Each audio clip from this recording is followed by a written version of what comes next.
현대제철 당진제철소가 정부의 불법 파견 노동자 직접 고용 명령을 이행하지 않고 있다는 뉴스 전해드렸는데요. 결국 자회사를 만들어 하청업체 노동자를 채용하기로 했습니다. 하지만 노조 측은 꼼수 대책이라며 반발하고 있습니다. 고병권 기자가 보도합니다. 정부의 시정명령을 거부하며 버티던 현대제철이 결국 자회사를 만들어 하청 노동자를 채용하겠다는 계획을 내놨습니다. 국가인권위원회가 비정규직 차별 시정을 권고한 지 2년 반 만입니다.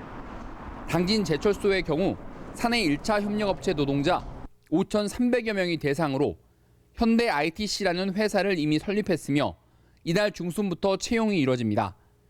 임금이 상당 부분 오르고 자녀 학자금 등 복리 후생도 정규직 수준으로 받는 등 현대제철 측은 근로환경 개선 효과를 강조했습니다.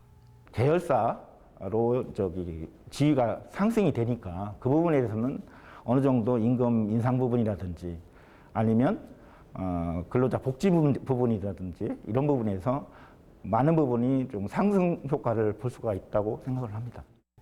앞서 대전고용노동청은 지난 2월 당진제철소 불법 파견 노동자 750명을 직접 고용하라고 명령했고 충남도의회 등 지역사회의 사태 해결 촉구도 잇따랐습니다.